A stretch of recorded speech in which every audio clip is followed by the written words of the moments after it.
Welcome to the Arabic Hour. My name is Merrie Najimy, and I'm happy to be your host for this broadcast of the Arabic Hour.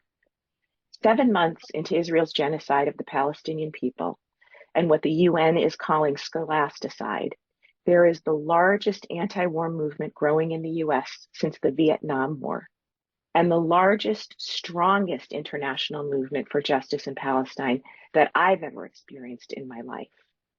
Michelle Alexander, the author of The New Jim Crow, credits the movement to what she calls years of relentless and patient organizing and deep learning about each other's histories and struggles, now manifesting in Black activists showing up at protests organized by Jewish students who are raising their voices in solidarity with Palestinians who are suffering occupation and annihilation in Gaza. She notes this is due to connections that have been made over the course of years between liberation struggles on the streets of Ferguson and those occurring in Palestine. And these small acts of revolutionary love are leading to movements, are building movements that just might help us change everything. And of course, at the center of this movement is the Palestinian youth. The movement is multiracial. It's made up of students, multi-faith and secular communities, workers, organized labor, and educators, to name a few. I'm an educator and a former union leader, and we're building networks of national rank and file unionized educators for Palestine, taking to the streets, and more importantly, doing the much needed work to teach about Palestinian people, history, and culture in our classrooms and on our campuses. The Palestinian narrative from the Palestinian perspective is one that has long been missing from our schools pre-K through 12, and one that has been under assault in liberated ethnic studies programs on college campuses across the country. I'm joined today by a professor and a physician, both of whom are activists on the issue of justice for Palestine, as well as authors of children's books. We'll take a look at books that feature the stories of Palestinian children, adding richness to our students' education by giving you the voices that have been so long dehumanized, demonized, silenced, and erased. So I'd like to welcome Alice and Amahl. Amahl Bishara is Associate Professor of Anthropology Department at Tufts University. She's the author of, among other things, Crossing a Line, Laws, Violence, and Roadblocks to Palestinian Political Expression, published in 22, that's by Stanford, about different conditions of expressions for Palestinian citizens of Israel and Palestinians in the West Bank. And she has collaboratively produced bilingual children's books with the Lajee Center in Aida Refugee Camp in occupied Bethlehem. Alice Rothchild is a US-based retired OBGYN, Palestinian rights activist, filmmaker, and author. She's traveled to Palestine, Israel on health and human rights delegations almost annually since 2004, and published 3 books on health and human rights issues in the region. In 2023, her Palestine-focused children's books were published, a young adult novel, Finding Melody Sullivan, and a middle grade novel, Old Enough to Know. She was involved with fellow author Nora Lester-Morad in developing a toolkit for teachers and librarians falsely accused of anti-Semitism for teaching about Palestine. She was most recently in the region, including in Gaza, in August 2023. She's the mentor liaison for We Are Not Numbers, a group of mentors, a group that mentors young Gazan writers, and on the steering committee of Jewish Voice for Peace, their health advisory council. You can also find her books at alicerothchildbooks.com. So welcome to you both. I'm really looking forward to this conversation. I will tell you, as an educator myself, trying to teach just about Arab culture, I started teaching in the 90s. The 1 or 2 books that I could find were Sammy's in the Time of Troubles, about the war in Lebanon, and The Day of Ahmed's Secret. They were beautiful books, not written by Arabs or Palestinians. And you both know, books are universal. We use them to bring people into other worlds, to help build empathy and understanding. Fifty Secrets in 1994 was published by Naomi Shihab, who is Palestinian. And it's a gorgeous story of a young American Palestinian who lives in two worlds and has to figure out how does she communicate with her Palestinian grandmother and cousins, none of whom speak English, and she doesn't speak Arabic. But until then, mid 2000s, there was no content. I want to encourage people to go to the website Teach Palestine, and we'll find dozens of books, far more than there have ever been, but certainly not enough. And so we are of the good fortune to have you both add to the library. Let's start, both Amahl and Alice. How did you get from being where you are to children's authors? Amahl, let's start with you. How did you come from being a professor to becoming an author of children's books? Well, in some ways, I was a little bit of an author of children's books before I was a professor, because The Boy in the Wall, we worked on it collaboratively in Lajee Center and Aida Refugee Camp in Palestine in the West Bank, way back in 2004-05, when I was a graduate student. And in some ways, I didn't even have the vision or imagination that it would actually become a real book. But because of the partners at Lajee Center were so imaginative and had such initiative, and recognized that what we'd been doing together, the children and I, was really something of great value.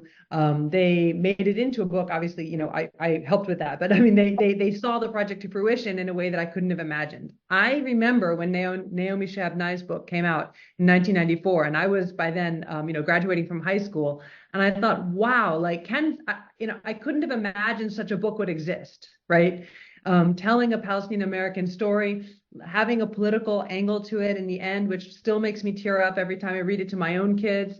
And so, those early books, and we also have Sammy in the Time of Troubles, open this door to, this is something that's possible. And doing it from Aida Refugee Camp, brought in all these extra hands that really inspired me to see the world through their eyes.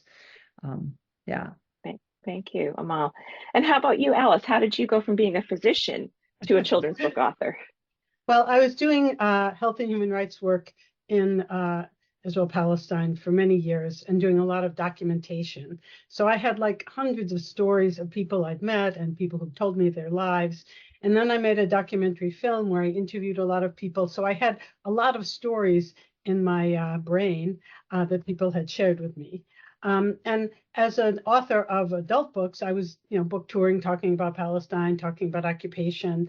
And this Quaker teacher said to me, "You should write a book for kids about Palestine." And I said, no, I'm not a children's book writer. And that night I dreamt a picture book, and it was somewhat inspired by City Secrets.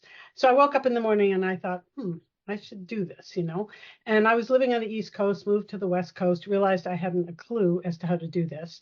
So I joined the Society for Children's Writers, Book Writers and Illustrators, started taking courses, got a sort of mini unofficial MFA, and the picture book turned into a middle grade novel. And so, and then in the course of things, I also wrote this young adult novel. So I got very interested in the absence of Palestine in children's literature, and the need to have representation, that's culturally sensitive and positive and real and all that kind of stuff. So I was also very sensitive to the fact that I'm an old white Jewish lady. So I really paid a lot of attention to the people who shared their stories with me, and also was constantly checking back with people who are Palestinian, who are from the regions that I'm writing about, to be sure I was getting things right and getting the tone right and the stories right. Yeah, Alice, I appreciate that note of authenticity. We are going to come back to that. And it's really quite remarkable how City Secrets struck each of us. And I think, Alice, it goes back to what you just said. There was a void. So of course we find the one or two things that exist and we cling to those. This is why your work is so important. And in some ways, the themes in both of your stories are universal. They're all about kids' experiences with things like culture and family, friends, belonging, even being excluded. But in other ways, each of your books is unique to the Palestinian experience. Alice, your story takes us back to 1947 and leads us through the First Intifada. Amahl, yours then sort of picks up and takes us into the present. Let's start with each of you. Alice, maybe you go first. Give us an overview of the storyline of the books that you'd like us to know about. So my middle grade novel starts with a 9-year-old boy who is starting his first day of school in a new town, and his 16-year-old sister. And basically, they are suffering from all the issues that a kid in a new school has, not having any friends, but they also have names that are different than the white kids in the school. They have, hummus for lunch. They have all sorts of things that make them labeled as different. And so Muhammad very early on gets bullied by this kid. And so he's finding this whole transition into a new school very disturbing. And his sister is 16 and wears a hijab, and so she's the only hijab wearing kid in her school. So she's also facing a lot of issues. So both of these kids are having their own struggles in school, and they come home in various states of unhappiness. And their grandmother, who is from the Aida Refugee Camp, is living with the family. She had moved to the town right before the Second Intifada. And she sees their discomfort and their suffering and decides they really need to know who they are. And she wants to tell them her story. And she has things from back home that she's taken with her. So she has these things that trigger a memory. And she opens up this drawer and starts sharing what's in the drawer. And gradually, every day of the week tells a different part. And it starts out with her just talking, and then I created first-person flashbacks. So I had a lot of fun really making her into a living person in the present. And I picked important moments in Palestinian history. So she was 10 years old. Where was she? What happened when they fled? What happened when they were living in a cave? What happened when they were in the refugee camp? She got married. She had kids. So she kept flipping back and forth from the present to the past, but it's all told in the present. So it was very fun to write it because she became a real person. I felt like I have this little friend who's my grandmother here. But the kids also had a story arc of growing into themselves, of figuring out why they have their names, where they came from, why they have multiple last names that they could use anytime. All these things that weren't true of the kids in their school. So, and there's also other things, understanding the bully, another kid whose mother's Chinese. I didn't want to exceptionalize their story. I wanted it to be, this is a story of refugees and their children and the struggles they have and their need to have an identity, a positive identity in America. And I think that is another aspect that makes it universal. I know from the anti-racist pedagogy and curriculum that I've developed, I've always brought in perspectives of children from multiple ethnicities, multiple races, living in America, immigrants. And I think we have so many immigrants in the United States now that storyline is more of a common story than it has ever been, even 30 years ago when I started teaching. Amahl, how about you? What are the storylines of your books? So the first one that we made way back in, we worked on 2004, finished it in 2005, The Boy on the Wall, is about how children and their families imaginatively cope with the building of the apartheid wall right around Aida Refugee Camp. And the building of it itself, of course, brings army presence, protests, and danger from the army presence. So a child and his mother are in conversation about how they could overcome this wall, and it follows a pattern that will be familiar if you know a lot of American children's literature about sort of imagining what the mother can be and the child can be. So that's the theme of the first one. And the second one is the Aida alphabet book, which we came back about 10 years later. In summer 2014, we decided to do another children's book, also at Lajee Center. And I thought, well, classic genre of children's books, of course, is the alphabet book. And I work with college students who are always looking for, ways to learn Arabic, and I have my own kids who I'm always looking for new ways to engage with Arabic. So I thought a bilingual English-Arabic language book would be a great way in, and also a great way to work with kids and have them to sort of create this this way of thinking about their own community in this organized alphabetical way, Arabic alphabetical way. So kids from Aida themselves could brainstorm, and we did brainstorm together items for each of the letters. And then I consulted other community members, and we put together sort of what we would use for each letter. And we also tried to really reflect the sweetness alongside sort of the terrors and horrors and fears of living in this community. So even for one letter, you might get some, items that refract different elements of experience in Aida Refugee Camp. Yeah. And I think the thing that some people worry about is we don't want to expose kids to war or trauma or tragedy. And I think we do them a disservice when we don't. And I think using children's books is a very appropriate way to help them connect. And again, there's a universality, Amahl, in yours. Every character in every book, every child has some important person in their life. Often it's an elder, and they help the child navigate the complex problems in their lives. You both touched on making your books authentic by getting feedback, co-creating. Is there anything else about the process that you think is important for us to understand what authors think about to ensure their books are authentic, whether they're from the community or not? Well, for me, it was really paying attention to Palestinian voices. That was absolutely critical. And also having the backdrop of knowing the history well. And so I could situate it in an authentic kind of way. I also, I did things like, food is very, very important in Palestinian culture. And this grandmother is always cooking. And, I have a critique group, and every time I would read a chapter, they all wanted to go out and eat Palestinian food. So, I tried to make the sensory experience very real, whether it was smells or taste or sound, with this whole focus on food. And so food also is a big issue in school. What are you eating? Why is it weird? What color is it? Looks like dirt. It doesn't look like that. Why does this kid always have a salami sandwich? That there's a lot of food discussions that were really symbolic of other issues, but was also very respectful of the fact that food is very important in Palestinian life. Nice. Amahl, how about you? Yeah, so both of them, each of them emerged out of a long-term presence in Aida Refugee Camp, and again, a partnership with an organization with young people and with older people. The artwork is collaborative collages made with kids. So in that sense, it's collaborative. As an anthropologist, I'm always trying to think about ways to reach new audiences. So by the time, in 2014, then I was a professor, and I was thinking, it's almost an ethnography in alphabetical order. Like, I think of it as a mini ethnography. Like, this is what you should know about this community. And, again, trying to suggest sort of the complexity of things without suggesting that, something like, for example, we have something about keys.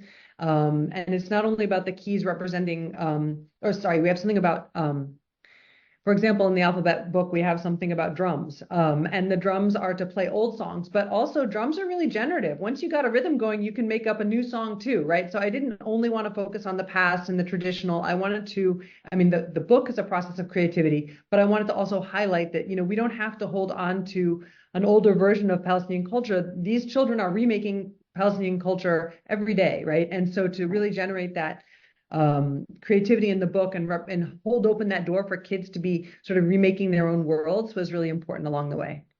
Yeah, culture is never stagnant, no matter whose culture it is. Mm-hmm. Right. Alice, I know you haven't had a chance to talk with kids about your stories yet because they're relatively new, but you're on the verge of bringing the books to some children. Yes. What are the conversations that you would like to have with them when you finally launch your book with them? So I think the conversation has to be very age appropriate. So if it's a younger group of kids, I would want to talk with them about being different, being the same. Have you ever been to a new school or a new camp? How do you make a friend? Sort of the basic, how do you get your little tribe together? And then how do you negotiate the world?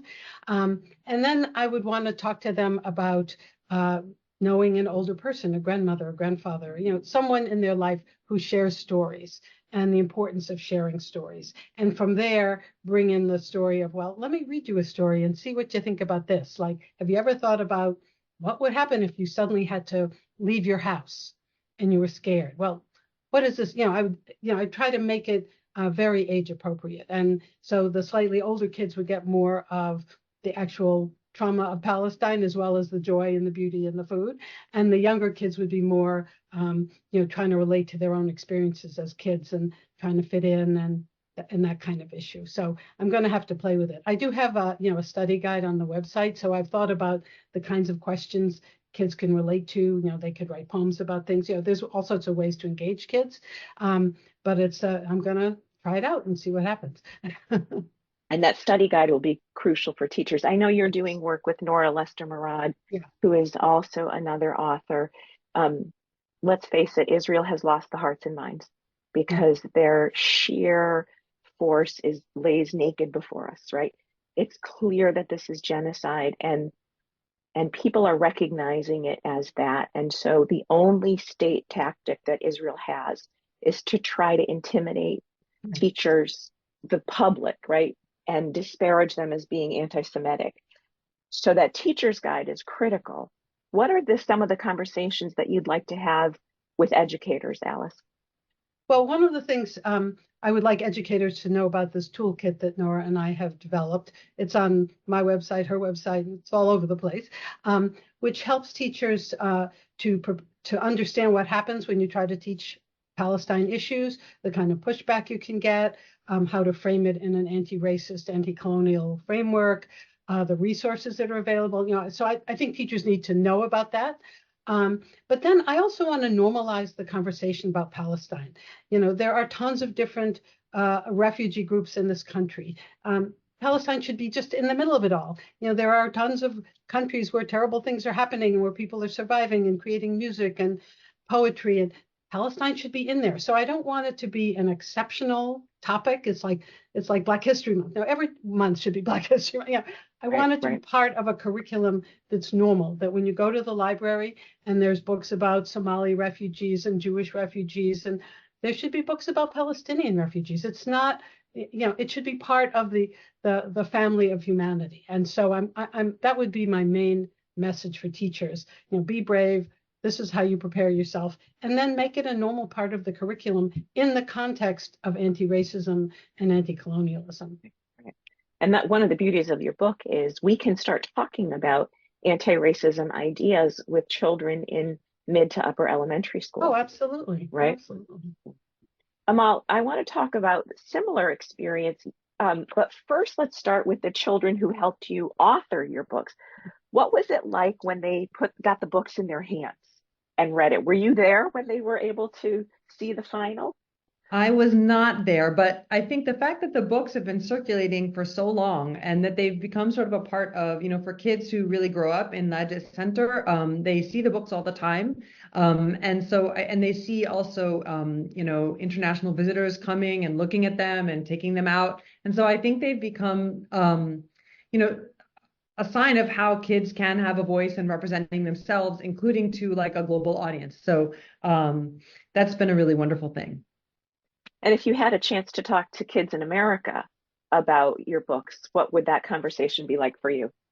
Yeah, we've been doing some readings this year. And actually one of the most amazing things for me is that my daughter, who's 13, was also participated in reading the books to audiences of young people. And I know that there are parts of these books that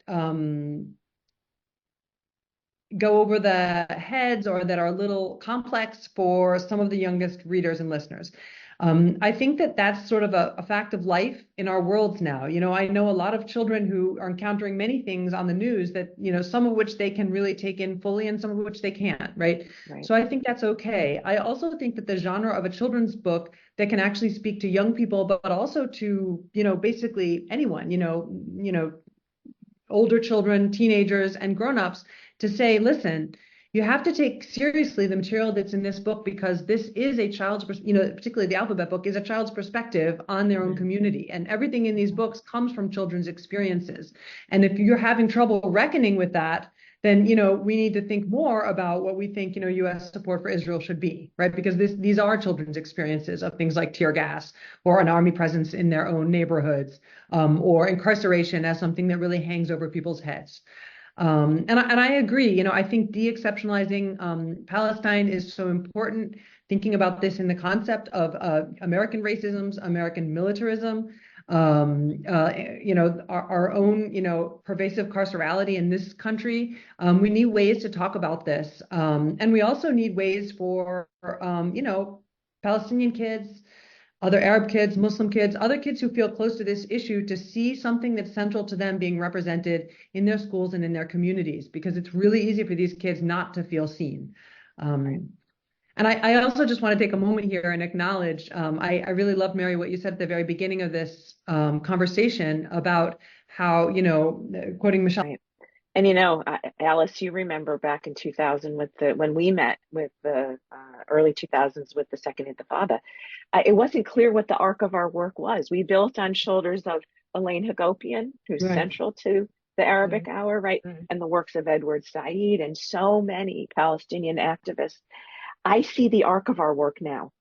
In this moment, I can see 50 years of how we got to this moment, which is very exciting.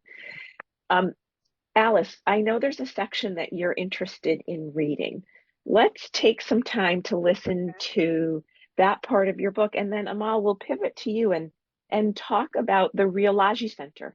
I have some exciting experiences from there to share, and I want to hear from you the multiplicity of things that are happening now. So Alice, set us up with what you want to read. This is my young adult book, Finding Melody Sullivan, and this is Old Enough to Know, and that's the book I'm going to be reading from.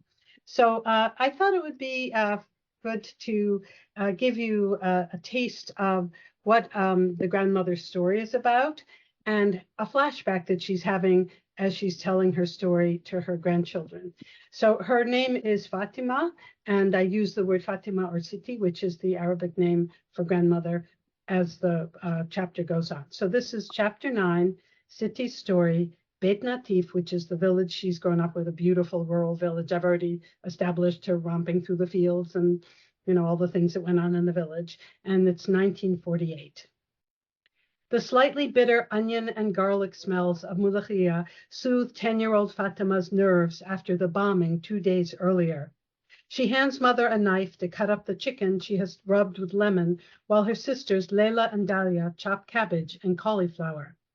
Fatima carefully pours water out of a large jug to boil eggs on the kerosene stove for tomorrow's breakfast. The flame flickers as the water starts to bubble. She sighs as the booming sounds of the bombing and thick black smoke return to her thoughts. She can still taste the nasty smell. 2 days ago, the Israeli Air Force suddenly shelled the south side of the village, and now she worries that no one knows what's next, not even her parents. She feels a shudder down her spine. Her family was huddled together in the middle of the house, carefully staying away from the windows.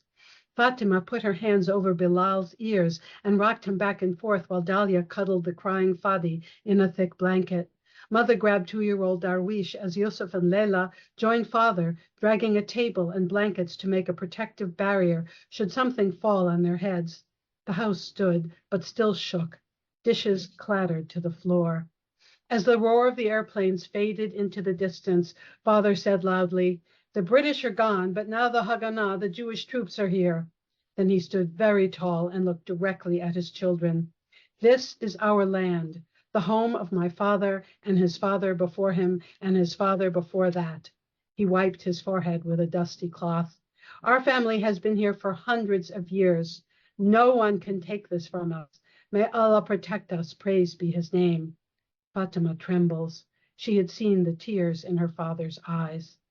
Fatima picks up an eggplant and thinks, "Baba says no one can take this away from us. No one. Who would feed the goats and the chickens and the doves, and who would water the garden?" As she reaches for another eggplant, the air abruptly cackles with a loud explosion, followed by a rat-tat-tat of bullets in the distance. Bilal screams and Fadi erupts into tears. Before anyone can speak, father runs into the room and yells, "We have to leave now. The soldiers are coming." Mother looks up, eyes wide with fear. Another burst of gunfire crashes through the silence. "Now," bellows father. Mother grabs a basket and fills it with the flatbread and grape leaves, throws in the eggs, and tosses a blanket over the food as the 3 girls stare, unable to move. Mother yells, Leila, you take Bilal. Dalia, pick up Fadi. Fatima, go find Darwish. She opens a drawer, grabs her wedding jewelry, and stuffs it in her clothes. Turn off the kerosene. They hear father running upstairs to warn his brother's family, and soon there's a loud clunking of feet and the tap of Grandpa's cane as everyone comes running down the stairs. Come on, Grandpa, faster, don't be slow, yells Fatima. Father opens the carved wooden front door and looks in at his terrified family. He cautiously scans the hill. Go, he commands. The family files out, as if in a terrible dream, Grandpa's cheeks puffing with each step. Father locks the door, shoves a large iron key in his pocket, and starts to walk. Fatima cries, but Baba, what about the goats and my doll? And Father looks at her firmly. Not now, Fatima. Don't you hear the soldiers coming? They all jump and grab each other at the sound of another barrage of bullets, this time a little closer. Father's face softens and he says to Fatima, don't worry, Habibti. The Arab armies will protect us. We will be back in 2 weeks. I promise. Fatima pleads, but Baba, where are we going? Father looks at Mother. East. We are walking east. East? Where's east? Fatima questions. She looks up and sees a stream of people coming from all directions, leading towards a dirt road that leads out of the village. She spots her aunts and uncles and countless cousins and people from the surrounding towns. She looks at their grim faces, the lumpy sacks thrown over their shoulders, the baskets and jugs on women's heads, the children carried on each hip, staring blankly or crying. Fatima grips Darwish's hand as he whines, too tight, too tight. The family joins the growing river of villagers. A shocked silence hangs in the air, as their feet stir up a dusty cloud. When they come up over a stony hill, Fatima gasps, soldiers! On each side of the road, a cluster of men and women, Israeli soldiers, guns pointed at the villagers, yell in Arabic, Yalla, yalla, faster, faster. Baba, she cries, and turns to find her father in the dense crowd. She's relieved to see him right behind her, carrying Fadi. She turns back and puts her hand out to grab Darwish again. She looks down. He is gone. Darwish, she screams, and suddenly father and mother are yelling his name, frantically searching the crowd. Fatima darts between people. Darwish, Darwish, have you seen my little brother? Brown trousers, white cap, no shoes. He's carrying a bag of marbles. He's little. Oh, Darwish. The tears dribble down Fatima's cheeks when suddenly she spots him. Mama, Baba, I see him. He's over there. Mother rushes over and scoops up her boy, hugging and patting him. Habibi, Habibi, we found you. She embraces him, shaking. We have you. Fatima, do not let him go, she says sternly and lowers him to the ground. Fatima stops crying, bends down, looks directly at her brother, and wraps her arms around him. She lifts him up, perches him on her hip, wipes her nose with her sleeve, and starts walking, staying close to her parents. That was really powerful, and we know now that that family probably never returned, right? We also know that could have been 48, right? It could have been 67. It could be now. And they could not have found their child. They could have lost their child, all these things. And yet there's a moment of empowerment in there, Alice, as well, when you had Fatima hold on to the eggplant and say, no one can take this away. I think that typifies the importance of memory to Palestinians and the resistance and the resilience and the will not to let anybody, even if it's being physically taken away. Right. Palestine will never be taken away from the heart, right? Amahl, and I think that's directly related to what the Lajee Center is trying to do. The Lajee Center, I had the good fortune of working with 1 for 3, which is an NGO, a non-governmental organization. Just a year ago, I was there. I was just returning a year ago this week. Wow. From 15 days. The Lajee Center and 1 for 3 is building a preschool and a couple of kindergarten classrooms. They have a community health program. They have a Dupke troop. I jumped in to start supporting building the kindergarten program, doing professional development with teachers, working with the students. And one of the things that I noticed that I pointed out to the families and the teachers, that what's happening in the Lajee Center school, it's really a school of liberation. They're teaching culture. They're teaching 4 and 5-year-olds the traditional dapki. 4 and 5-year-olds are harvesting olives, and the grandmothers are coming in and showing them how to make olive oil. The grandmothers are coming in and teaching them how to use za'atar, which is the herb, to make bread. All of that is a way of instilling culture into children who are being forcibly removed from their land. So for me, the work that Lajee is doing is work that's empowering. Right now, the world is watching Gaza, Amahl. There's an ongoing and worsening catastrophe, though, in the West Bank. So first, tell us a little bit about the situation in the West Bank, and then let's talk about what's happening at the Lajee Center. So the situation in the West Bank is indeed dire on so many levels. We've seen in the last few months, thousands of people have been arrested in the last 6 months, the vast majority of them being held currently under administrative detention, which is a British colonial policy that Israel has adopted. It's a way of holding people without charge for up to 6-month terms that can be renewable. And in Aida Refugee Camp, over 50 people have been arrested in the last 6 months. And again, the vast majority of them, too, have been held under administrative detention. And the circumstances in prison are dire. Communication with those in prison is extremely attenuated.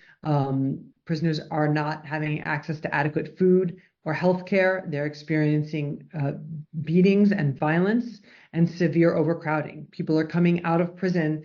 People who've been in prison for a long period of time and coming out of prison during this time say, the first 5 years I spent in prison was one thing and the last 6 months was something utterly, utterly different. So the politics of prison are something that we really need to attend to. And of course, we know that those who are being detained from Gaza are facing still more dire and vicious circumstances. So there's an interrelationship there between what's going on in these two places.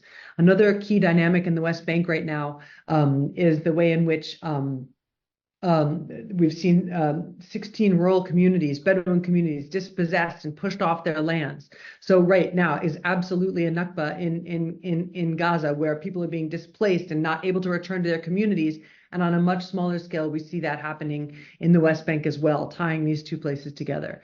For people in the West Bank and in Aida, they're also suffering from really levels of impoverishment and economic precarity that have not been seen in decades and decades, because those who worked inside Israel, of course, no longer are. Those who receive salaries from the Palestinian Authority are continuing to do their jobs, but have gotten paid very, very little in the last 6 months. And of course, in a place like Bethlehem that relies on tourism, there are no tourists. So the economy has been devastated over the last 6-7 months, and families are really, really struggling.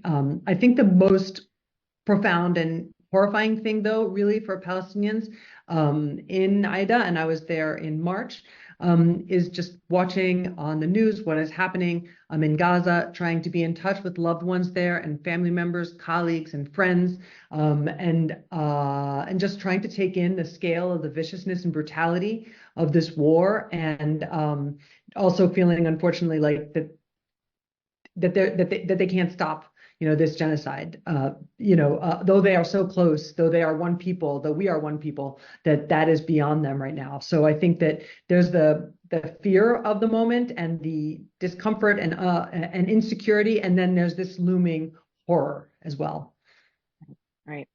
Before October 7th, the Lajee Center was doing incredible community work and youth work. I actually went with the youth from the Lajee Center. Also, there were 3 different groups coming from 3 different parts of Palestine that converged, and we went down to harvest land that had been stolen by colonial settlers.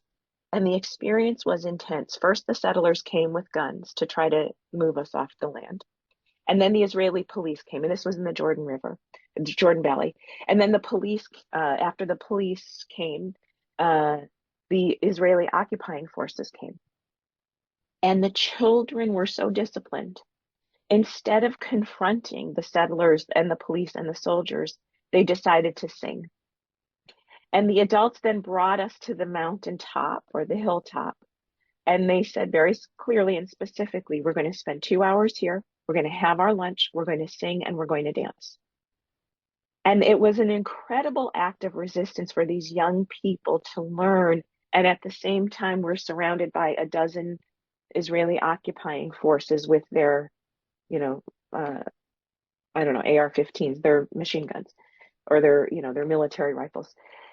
And I kept having this conversation with people there. What is happening to the humanity of these young Israeli, mostly women, young women, probably 19, 20 soldiers, who are standing there and enforcing occupation and apartheid on young people who are singing and dancing and eating? So I thought the work that the Lajee Center is doing is, again, helping young people claim resistance and power. I'm sure it's much harder now. So what's happening in Lajee now? Yeah. So I'll just sort of rewind in some ways a little bit, so in the 20 years that I've been able to, be visiting Lajee Center, so much has happened. The children who were growing up in that center have now become leaders of the center, which I think is incredible. They have a new space. They have over 24 employees. And many of these different units, as you're saying, an incredible library, a gym, the soccer field, the playground, the kindergarten, and preschool. And also I think one of the important things that's happened is this new, not new anymore, but over the last 10 years, this partnership between Lajee and 143, US-based organization and community partner, that's a rare relationship where the community partner helps Lajee to realize long-term priorities like the kindergarten preschool, and also expands, I think, the vision of justice and liberation in dialogical ways by helping people to think about tools for environmental justice and community health, including like through medical, workshops and checkups, but also like through the gym, for example.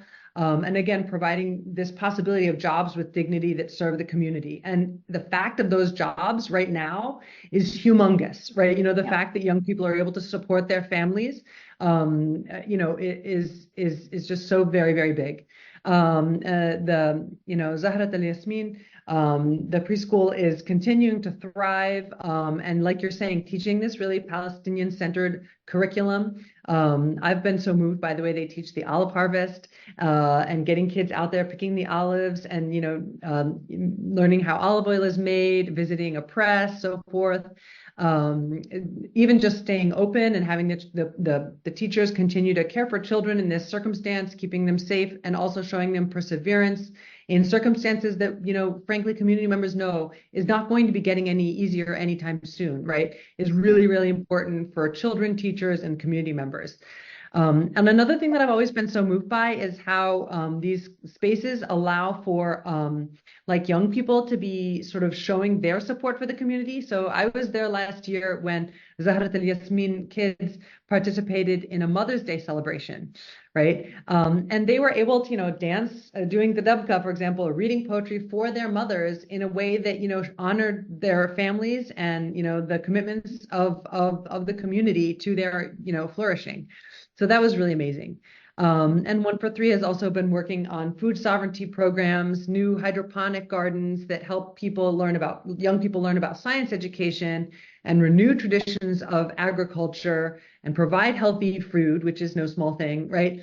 But also these hydroponic gardens and rooftop spaces give people time and space to focus on health and community. And that's young people and older people. And I think that's a beautiful thing, like just to have that green space. So when I was there in March, all of those things were flourishing and the new classroom is being built.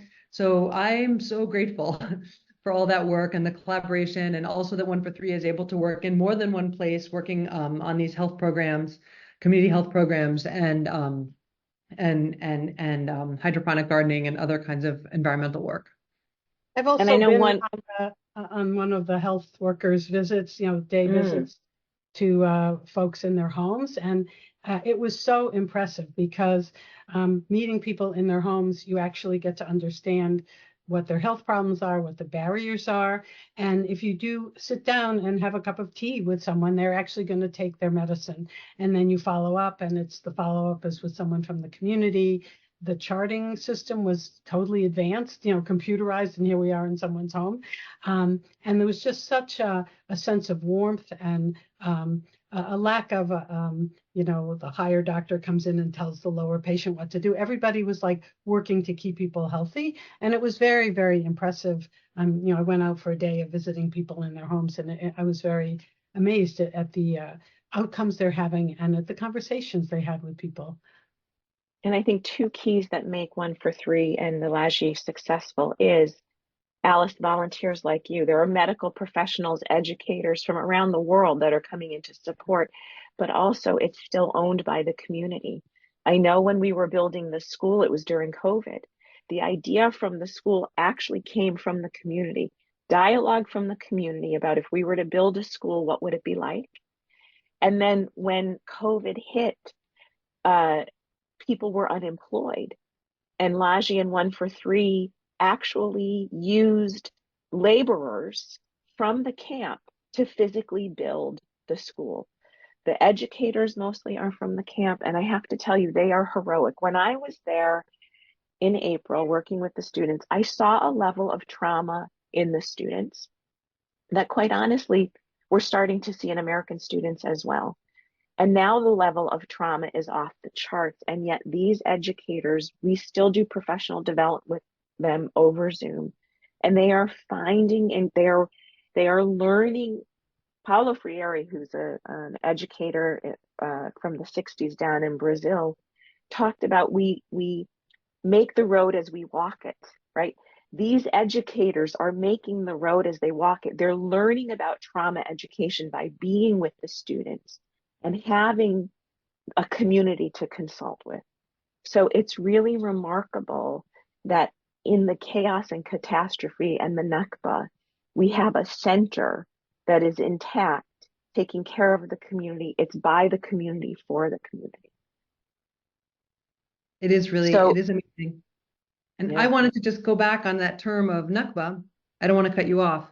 No, go right ahead. And I really feel like it's May, and I'm thinking about Nakba Day coming up in mid-May. And I just wanted to emphasize, I think that old enough to know, for me, the way that it really allows that intergenerational knowledge to come through, and the way that it focuses on the Nakba is so important right now. There have been so many intergenerational conversations among Palestinians in the last 7 months where people have been thinking about how the events of 2023, 2024 help us to understand the Nakba of 1948 in, viscerally new, painful ways, right? Mm-hmm. And those conversations are happening all the time, and old enough to know helps us to really, see their importance every day, and how those intergenerational stories create, resilience and community strength, and also how, they're very painful stories, and we do carry them with us, and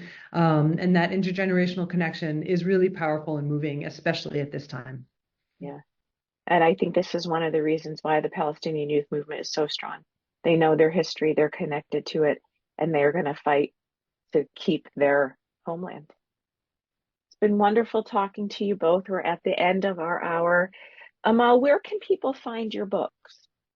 Right now, the two best places are the Shop Palestine, which is the Middle East Children's Alliance online store, or through the Palestine Museum in Connecticut. Or if those don't work, I'm easily findable, I believe, for those in the Boston area. But Middle East Children's Alliance is selling them in their wonderful shop, which I know that also sells Alice's wonderful books. Correct? That's right. Yeah. And Alice, you have your own website, AliceRothchildBooks.com. They've also, I'm going to be doing a book reading at Brookline Booksmith in about a week, and so they carry the book as well. Congratulations. And I believe, big congratulations. Beautiful new book. Yeah. I believe Alice will be back here soon with Nora Lester-Murad, specifically talking to educators about how to do the work and how to inoculate from the dehumanization and the defamation of being anti-Semitic. So I want to encourage all of our viewers to get all of the books. and stay tuned. Thank you for this great work. And I'll be telling my teacher friends, my community members, and others to tune into that important conversation. Sure. Indeed. Thank you. Thanks.